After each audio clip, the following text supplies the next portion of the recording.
Graça e paz, amigos do canal. Hoje nós vamos para mais um vídeo dos usos e costumes dos tempos bíblicos. E hoje nós vamos meditar um pouquinho sobre a religião cananita. Antes, eu peço a sua gentileza, curte o vídeo agora para você não esquecer no final, tá bom? Já se inscreva no canal e compartilhe com seus amigos este vídeo para que mais pessoas tenham acesso ao conhecimento da palavra de Deus. Vamos lá? A religião cananita. É bem estranho nós observarmos nas escrituras, em toda a história, que a religião cananita ela teve uma grande influência, um grande poder de influência sobre o povo judeu. Isso, por vezes, levou o povo judeu a um caos espiritual. A um caos espiritual. E é interessante nós observarmos que a religião cananita era um sistema elaborado resultante da necessidade de assegurar colheitas regulares num clima variável. Embora o panteão de deuses fosse presidido por El, o deus principal da religião cananita era Baal, muito conhecido nas escrituras. E este deus principal chamado Baal era o deus da tempestade, das fontes e também da água. Nós temos referências a Baal em Juízes, capítulo 2, verso 13. Nós temos 1 Reis, capítulo 16, verso 31. Jeremias, capítulo 19, o verso 5. E muitas outras referências nas escrituras sagradas. As chuvas de inverno e a seca do verão eram tidas como indicando que Baal morrera. Isso mesmo! As chuvas e a seca eram tidas como indicador de que Baal morrera. E Baal precisava ser trazido novamente à vida mediante a ritos mágicos. Olha isso, gente! O deus da religião cananita morria. E era necessário trazê-lo de volta à vida através de ritos mágicos. Você sabia disso? O choro por Tamuz, uma divindade babilônica, era similar. Acreditava-se que as lágrimas humanas podiam ajudar o Deus a trazer as chuvas de volta. Ezequiel capítulo 8, verso 14. Meu Deus! Baal tinha que ser ressuscitado através de ritos mágicos. Deus da Babilônia, Tamuz, não é? As lágrimas humanas é que ajudavam ele a trazer as chuvas de volta. Que coisa, hein? Do mesmo modo, os cananeus acreditavam que os deuses podiam ser ajudados a trazer de volta a fertilidade do solo, se o povo se fertilizasse nos lugares de adoração. Portanto, havia uma sexualidade grosseira em nome da religião.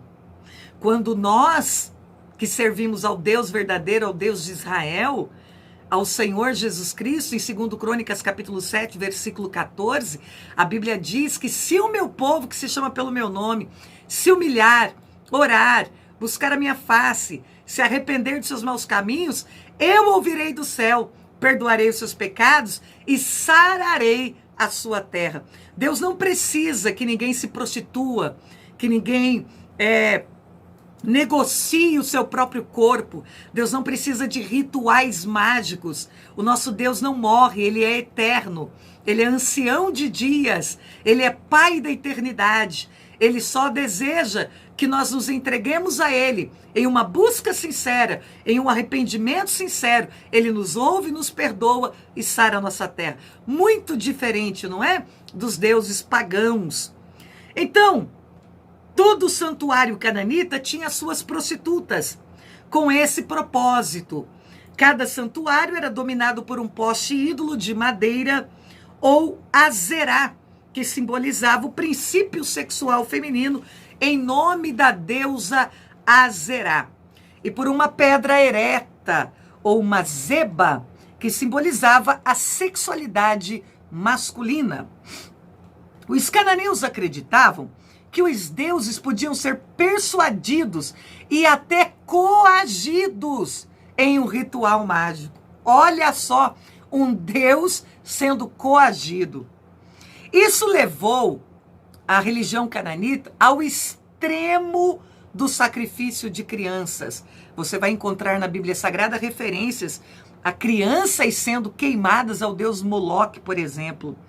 Os santuários para os deuses eram construídos sobre aterros artificiais ou lugares altos, no geral, colocados no alto dos montes, na crença de que o adorador ficaria então fisicamente mais próximo dos deuses. A assimilação da religião cananita foi um processo gradual e nos dias de Elias, os profetas criam que os verdadeiros adoradores do Deus de Israel eram minoria. 1 Reis, capítulo 19 e o verso 10. Você vai encontrar o profeta Elias perguntando ao povo: a quem vocês querem servir? Vocês têm que decidir hoje, ou a Baal ou ao Deus de Israel. Muito interessante meditarmos sobre isso. O motivo de a religião cananita ser tão sedutora era provavelmente porque ao chegarem a Canaã, os judeus descobriram que tinha uma forma de cultura relativamente inferior. Por causa de seu ambiente seminômade, eles não sabiam como construir casas, não tinham habilidades artísticas, nem sabiam cuidar adequadamente da lavoura. Então eles começaram a se comparar aos cananeus. E perceberam que, em comparação aos cananeus, eles não eram tão sofisticados, não eram tão bem-sucedidos. E parecia que quando eles olhavam para os cananeus sabiam muito melhor o que tinha que ser feito para assegurar uma boa colheita. Quando tais sentimentos de inferioridade se juntaram à permissividade sexual, não é difícil compreender por que a religião cananita teve tamanha influência sobre o povo judeu. E aqui eu deixo uma advertência para você, cristão.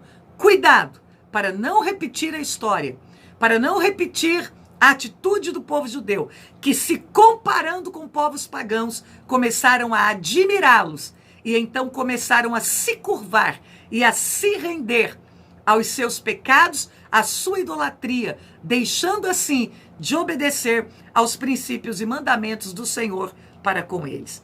Cuidemos que este vídeo sirva para a sua meditação e para que você reflita se, com este sentimento de inferioridade, com esse sentimento comparativo, você não tem deixado a palavra de Deus de lado para seguir aos deuses pagãos, culturas pagãs, pensando que eles são melhores do que nós, do que eu e você que servimos a Deus. E pensando mais que o Deus deles é mais poderoso que o nosso Deus, que é vivo eternamente para todo sempre, Senhor dos senhores. Meditemos sobre isso. Que Deus te abençoe. Deixe seu like. Fiquem com Deus.